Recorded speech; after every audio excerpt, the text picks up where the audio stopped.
पिछले लेक्चर में हमने पढ़ा था physiological changes during first stage of labour. Physiological changes during first stage of labour, उसमें हमने दो पढ़े थे, uterine factor and mechanical factor. तो फिजियोलॉजी में हमने दो पढ़े थे, यूट्राइन एंड मैकेनिकल। तो यूट्राइन में हमने ऑलरेडी, मैंने आपको परसों बोला, कल भी मैंने रिपीट किया, contraction retraction of uterine muscle, formation of upper and lower segment, development of retraction ring and effacement of the cervix, dilation of the cervix and show presentation, ये यूट्राइन में। एंड मैकेनिकल में हमने पढ़ा था formation of bag of water and general fluid pressure, rupture of membranes and fetal axis pressure. तो आज हम पढ़ेंगे, आज हमारा जो टॉपिक है वो है पार्टोग्राफ, वो है पार्टोग्राफ। पार्टोग्राफ को हम दूसरे नाम से पुकार सकते हैं, दैट इज पार्टोग्राम। अगर आप लोगों को एग्जाम में क्वेश्चन आया पार्टोग्राफ के बदले पार्टोग्राम, तो आप लोग कंफ्यूज नहीं होना, ये सेम है, ये सेम है।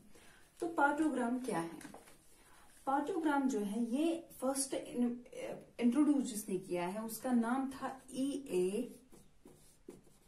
Friedmann, E.A. फ्रेडमैन इन 1955। ये न्यूयॉर्क का था, इसने फर्स्ट इंट्रोड्यूस किया है पार्टोग्राफ। तो इन 1955 में, इन 1955 में। तो पार्टोग्राफ का मतलब क्या है? पार्टोग्राफ की डेफिनेशन जो है, partograph is a method of graphically recording to the progress of labour. यानी कि इसमें हम क्या देख सकते हैं, इसमें ग्राफिकल एनालिसिस हम कर सकते हैं। इसमें हम क्या देख सकते हैं, जो प्रोग्रेस ऑफ लेबर है वो हम इसमें देख सकते हैं, लेबर प्रोग्रेस। एंड हम इसमें क्या देखेंगे, जो रिलेवेंट डिटेल्स होंगे फीटस के, fetal status as well as maternal status। तो अब क्या हुआ पार्टोग्राफ? पार्टोग्राफ एक ग्राफिकल एनालिसिस है। ये इससे हम क्या पता चलती है, इससे हमें पता चलती है प्रोग्रेस ऑफ लेबर। एंड जो प्रोग्रेस ऑफ लेबर के साथ साथ हम जो भी इसके साथ रिलेवेंट डिटेल्स जो होते हैं, fetal status as well as maternal status, उसको हम बोलते हैं पार्टोग्राफ।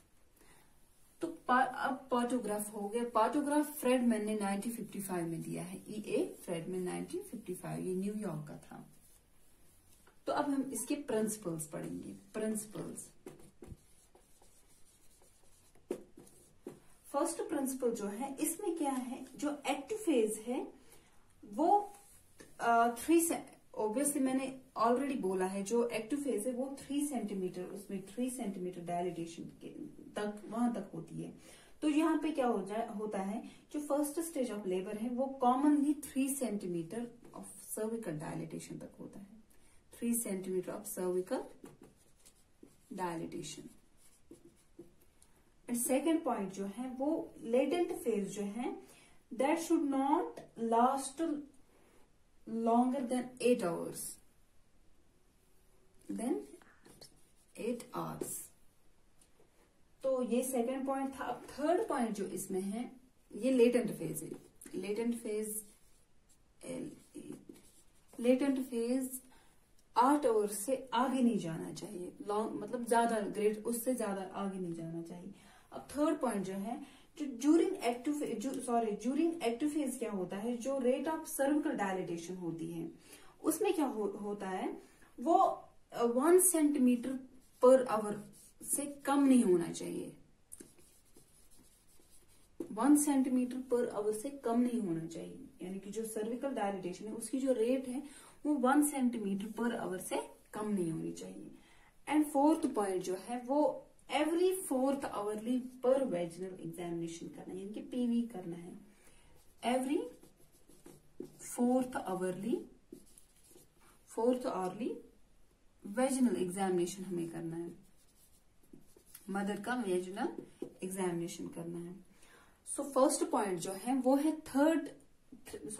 जो एक्टिव फेज है वो 3 सेंटीमीटर, जो 3 सेंटीमीटर डायलिटेशन तक होना चाहिए, 3 सेंटीमीटर डायलिटेशन। और सेकंड पॉइंट है, जो लेटेंट फेज है वो 8 आवर्स से आगे नहीं जाना चाहिए। एंड जो थर्ड पॉइंट है, वहां पे जो सर्विकल डायलिटेशन है वो 1 सेंटीमीटर पर आवर से कम नहीं होनी चाहिए, 1 सेंटीमीटर पर आवर से कम नहीं होनी चाहिए। एंड जो फोर्थ पॉइंट है, वहां हमें क्या करना है, मदर का जो वेजिनल एग्जामिनेशन करना है वो एवरी 4th आवरली हमें करना है, एवरी 4th आवरली करना है। तो ये प्रिंसिपल्स हो गए।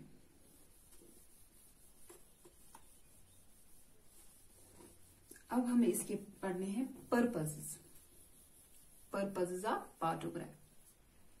पर्पसेस में क्या है, इसमें हमें क्लिनिकल ऑब्जर्वेशन जो हम रिकॉर्ड करेंगे, जो हम क्लिनिकल ऑब्जर्वेशन इसकी रिकॉर्ड करेंगे, वो एक्यूरेट होनी चाहिए, वो एक्यूरेट होनी चाहिए। जो क्लिनिकल ऑब्जर्वेशन है वो एक्यूरेट होनी चाहिए, पर्पसेस है। सेकंड पॉइंट जो है, हमें डिफरेंस होनी चाहिए in between latent phase as well as active phase. Difference between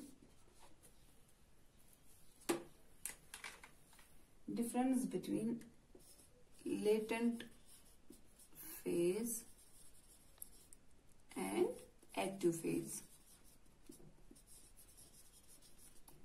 यानी कि जो लेटेंट फेज है उसमें और एक्टिव फेज में हमें डिफरेंस होनी चाहिए।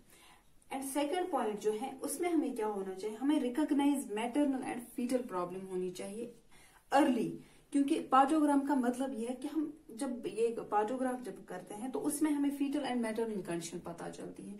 तो यहाँ पे क्या हम करेंगे, थर्ड पॉइंट जो है, टू रिकॉग्नाइज मैटरनल और fetal problems as early as possible. Fetal and maternal problems.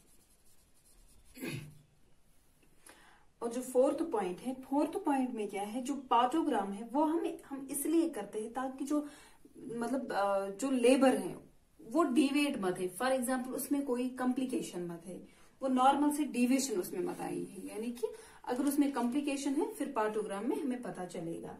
अब फोर्थ पॉइंट क्या है,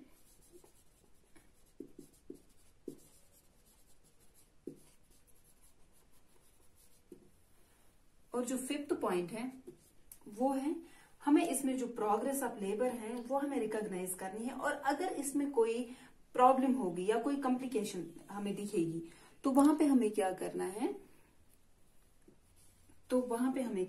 वहां पे हमें अप्रोप्रिएट टाइम पे कोई एक्शन लेनी है। अगर कोई कॉम्प्लिकेशन रही तो हमें अप्रोप्रिएट एक्शन लेनी है on time, appropriate action on time. और जो लास्ट पॉइंट है, इसमें हमें मॉनिटर करना है, मॉनिटर हमें इसमें करना है मदर एंड बेबी फीटस का स्टेटस।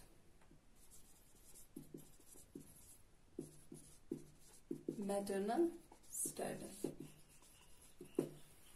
फर्स्ट पॉइंट जो है पर्पसेस में वो है क्लिनिकल ऑब्जर्वेशन जो है, अगर हम क्लिनिकल ऑब्जर्वेशन रिकॉर्ड कर रहे हैं तो वो एक्यूरेट होनी चाहिए, और जो सेकंड पॉइंट है उसमें डिफरेंस हमें पता होनी चाहिए, difference between latent phase as well as active. And third point जो है वो मैटरनल एंड फीटल इसलिए हम करते हैं ताकि मैटरनल एंड फीटल प्रॉब्लम हमें जल्द से जल्द पता चले। एंड जो फोर्थ पॉइंट है वो अगर कुछ प्रॉब्लम है, अगर कुछ प्रॉब्लम है तो हमें उसमें देखना है कोई कॉम्प्लिकेशन मत है, यानी कि नॉर्मल से डिवेट मत हो गया है, ये लेबर नॉर्मल से डिवेट मत है। एंड फिफ्थ पॉइंट जो है उसमें अप्रोप्रिएट एक्शन लेनी है ऑन टाइम अगर कुछ कॉम्प्लिकेशन हमें दिखेगी। एंड लास्ट पॉइंट जो है वो मॉनिटर करने हमें क्या करना है, फीटल एंड मैटरनल स्टेटस। तो ये थे इसके पर्पस। अब हम इसके कंपोनेंट्स पढ़ेंगे, कंपोनेंट्स ऑफ पार्टोग्राफ।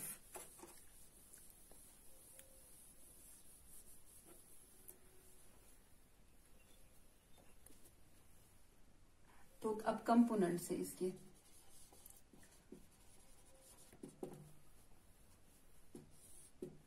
कंपोनेंट्स में हम क्या देखेंगे, कंपोनेंट्स 3 कंपोनेंट्स है इसमें।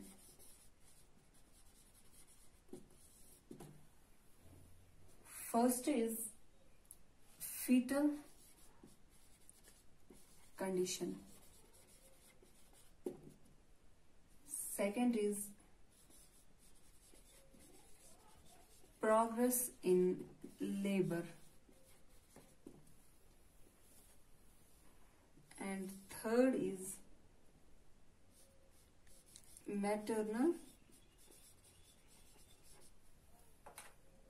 condition।